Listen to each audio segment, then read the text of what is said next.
Bismillahirrahmanirrahim. Assalamualaikum warahmatullahi wabarakatuh.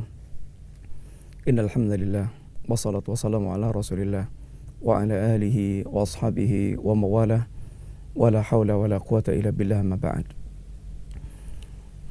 Kaum muslimin, para pemirsa yang rahmati Allah Subhanahu wa taala, alhamdulillah kita kembali berjumpa dalam majelis kajian akidah, silsilah pembahasan perkara-perkara dasar dalam agama kita yang selayaknya seorang muslim dan muslimat dia mengerti tentang perkara tersebut.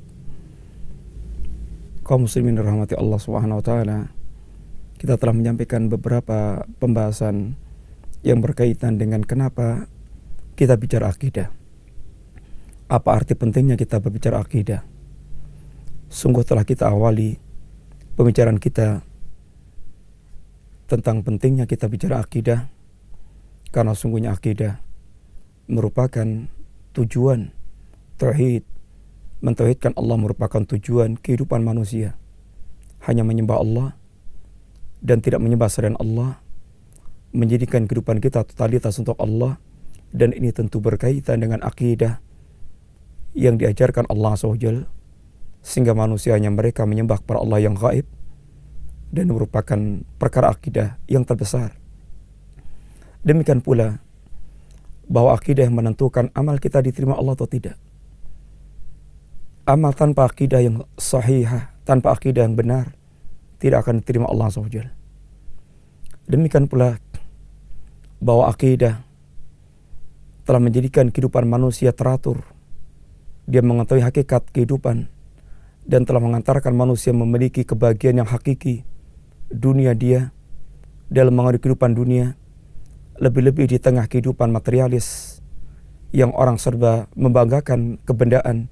Maka akidah sungguh memberikan andil dan memberikan ini kekuatan dalam kehidupan, kekuatan batin kehidupan seorang, yang itu merupakan poros kebahagiaan yang akan dia dapatkan.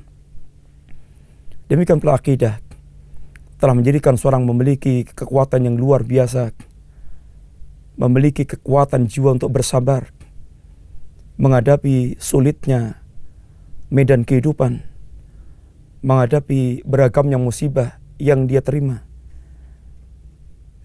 Akidah telah memberikan andil yang besar dan dasar untuk dia bisa bersabar. Demikian pula akidah telah menjadikan seorang dia memiliki kekuatan semangat untuk beramal saleh tanpa ada paksaan, yang tumbuh di kerilaan hati dia. Dalam suasana apapun, dia telah mendorong seorang memiliki amal-amal yang sangat luar biasa. Demikian pula akidah, ikhwati fillah, sungguh telah mengantarkan kita mendapatkan kebahagiaan dalam kehidupan secara umum, kehidupan yaumul akhir secara khusus, yang diawali dari kematian hingga kita dibangkitkan Allah SWT. Maka kita akan menutup pembahasan tentang pokok pentingnya akidah, alasan penting kenapa kita berbicara akidah, bahwa akidah yang sahihah akan menjadi modal utama kita mendapatkan maghfirah, ampunan Allah Subhanahu wa taala. Ma'asyiral muslimin rahimani wa rahimakumullah. Bukankah kita adalah menyadari, bukankah setiap kita menyadari betul kita makhluk yang lemah, kita makhluk yang banyak melakukan kesalahan dan dosa, kita makhluk yang banyak dan sering sekali terjerumus dalam lembah dosa, kemaksiatan. Berapa banyak di antara kita yang dengan lemahnya iman kita terjerumus dalam perbuatan yang menjadikan kita melakukan perbuatan maksiat kepada Allah SWT, karena lemahnya keimanan kita. Sehingga bukankah kita sangat menginginkan ampunan Allah SWT? Karena sungguhnya dosa kita yang akan mengantarkan kita diazab oleh Allah. Dosa kita akan mengantarkan kita sengsara dunia dan akhirat kita. Sehingga kita sangat berharap ampunan Allah Subhanahu wa taala. Sebuah perkara besar yang kita harapkan dari Allah. Apalagi di hari-hari ketika Allah Subhanahu wa taala menggelar pengadilan. Tidakkah kita bisa membayangkan ketika kita berada di lautan manusia, seluruh makhluk berkumpul di satu lembah, lalu Allah akan mengadakan pengadilan, menggelar pengadilannya dengan menghadirkan semua saksi yang tidak mungkin kita bisa ingkari. Maka tahu-tahu kemudian setelah Allah Subhanahu wa taala memaparkan segala kesalahan, segala dosa, segala maksiat yang tidak mungkin kita bisa mengingkarinya, kemudian Allah Azza wa Jalla tahu-tahu memberikan pada kita ampunan. Alangkah luar biasanya harapan yang setiap kita mengharapkan untuk mendapatkan hal tersebut. Lalu dari mana? Dari pintu apa kita mengharapkan ampunan tersebut? Dari pintu mana kita mengharapkan ampunan tersebut? Allah Subhanahu wa taala menyatakan, "Innallaha la yusyriku bih. Innallaha la yusyriku bih wa yaghfiru ma duna dzalika liman yasha. Innallaha la yaghfiru ayyushraka bih." Sesungguhnya Allah Subhanahu wa taala tidak akan mengampunkan dosa-dosa apabila mereka menyekutukan Allah SWT. Sesungguhnya Allah tidak akan mengampunkan dosa penyekutuan kepada Allah. Innallaha la yaghfiru ayyushraka bih. Dan Allah akan memberikan ampunan terhadap dosa-dosa yang mereka lakukan selain perbuatan kesyirikan. Wa yaghfiru ma duna dzalika liman yasha. Dan Allah akan mengampunkan dosa selain perbuatan kesyirikan apabila Allah menghendaki. Ikhwati fillah, kaum muslimin yang rahmati Allah Subhanahu wa taala. Bukankah kita semuanya menginginkan ampunan Allah? Dan tidak ada jalan kita untuk mendapatkan ampunan Allah kecuali kita mentauhidkan Allah. Dan tauhidullah adalah perkara akidah yang harus kita tegakkan dalam diri kita. Inginkah kita amal kita sia-sia? Amal yang telah kita lakukan dengan segala waktu, mencurahkan waktu, tenaga, harta, dan segala yang kita miliki, lalu sia-sia, lalu hancur binasa karena kesyirikan yang kita lakukan, dan kita datang kepada Allah dalam keadaan tidak mendapatkan ampunan Allah Subhanahu wa taala. Tentu kita semuanya menginginkan ampunan Allah SWT. Dan pintunya adalah meluruskan akidah kita, menegakkan tauhid kita tidak menyekutukan Allah Subhanahu wa taala. Rasulullah sallallahu alaihi wasallam menyampaikan kepada para sahabat sebuah hadis yang diriwayatkan dari Allah Subhanahu wa taala, yaitu hadis qudsi, di mana Allah Subhanahu wa taala menyatakan, "Ya ibna Adam, ma da'awtani wa rajautani ghafartu laka ghartu ma kana laka wala ubali."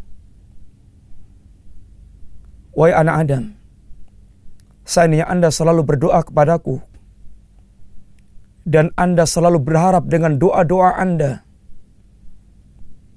kita berdoa kepada Allah agar Allah memberikan ampunan pada kita, dan kita betul-betul berharap karena kita tahu Allah yang akan mengampunkan dosa. Ya Allah yang membuka pintu-pintu maghfirah dan ampunannya. Selama kita berdoa kepada Allah dan berharap kepada Allah, Allah akan mengampunkan kita. Wala ubali, kata Allah, tanpa aku pedulikan tentang apa yang ada pada kalian. Ya ibn Adam, lau balaghat dhunubuka anana sama'.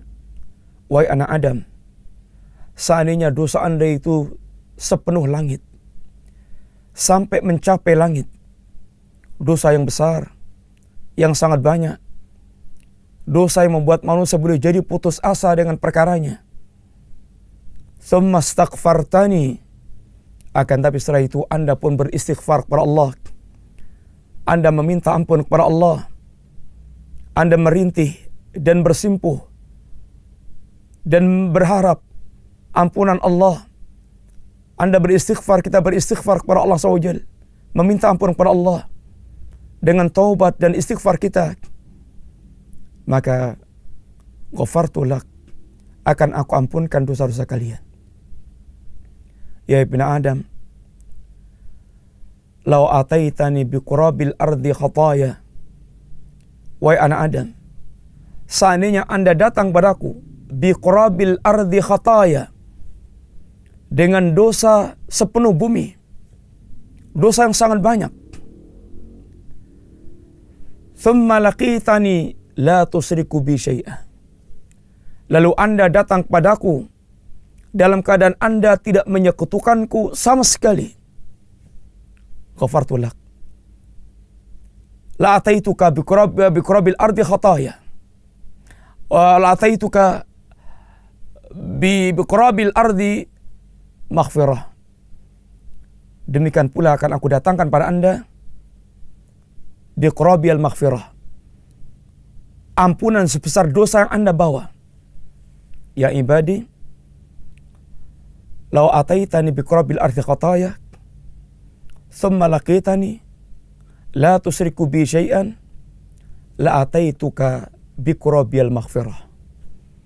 Wahai hambaku, seandainya Anda datang padaku dalam keadaan Anda memiliki dosa sebesar bumi, dosa yang sangat banyak, dosa yang sangat luar biasa, dan alangkah banyaknya di antara kita yang banyak terjerumus dalam perbuatan dosa, lebih-lebih di zaman fitnah, zaman-zaman yang mana syahwat begitu dahsyat, begitu mengusik kehidupan manusia.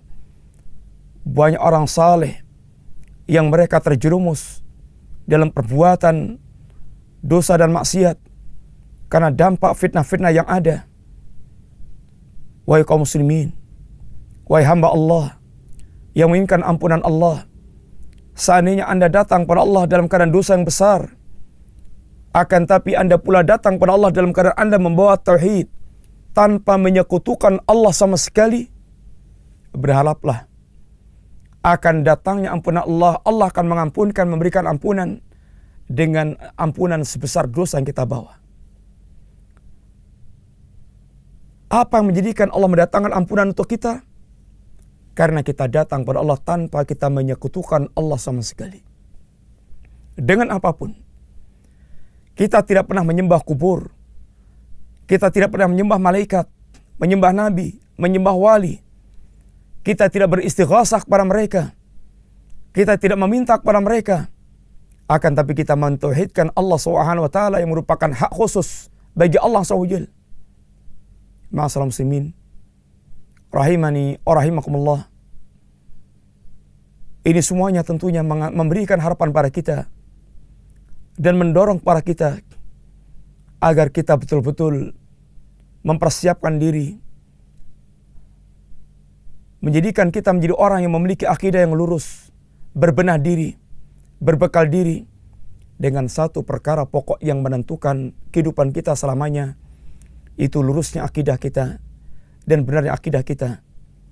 Dan mudah-mudahan Allah Subhanahu wa taala memberikan kepada kita sekalian kehidupan yang kita memiliki perhatian pada agama. Kita selalu berusaha untuk faham kepada agama kita, pintu yang mengantarkan kita menjadi orang baik dan memiliki kebaikan.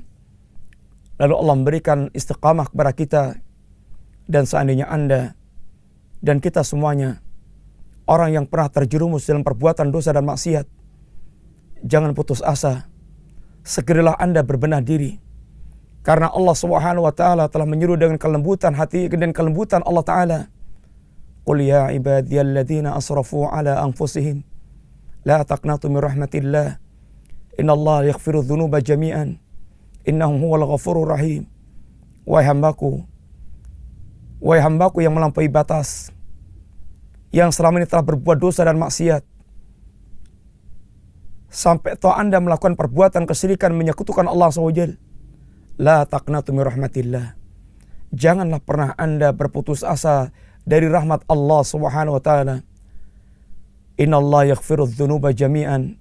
Karena sungguhnya Allah yang akan mengampunkan seluruh dosa tanpa kecuali ketika hamba dia bertaubat kepada Allah Subhanahu wa taala. Wahai hamba Allah yang pernah terjerumus dalam kekafiran, wahai hamba Allah yang pernah terjerumus dalam kesyirikan dan kemunafikan, wahai hamba Allah yang pernah terjerumus dalam perbuatan maksiat, segeralah kembali kepada Allah, bertaubat dan meminta ampun kepada Allah SWT.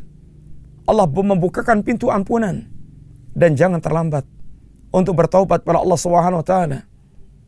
Allah akan siapkan ampunan. Jangan sampai kita terlambat dan tinggal mengucapkan kalimat penyesalan Ya hasrata ala ma faradtu fi jambillah. Aduhai celaka diriku. Kenapa aku dulu menyanyiakan haknya Allah Subhanahu wa taala? Aw taqul, atau akan Anda mengatakan, jiwa akan menjerit dan mengatakan, lau anna Allah hadani lakuntu minal muttaqin. Andaikan Allah memberikan hidayah kepadaku, niscaya aku akan termasuk orang bertakwa kepada Allah Subhanahu wa taala. Aw taqul hinna taral adzab, atau Anda pula akan menyesal. Anda akan mengatakan, akan tapi telah ada di hari ketika Anda telah melihat azab. Lalu Anda berucap, lau anna likaratan fa akuna minal muhsinin.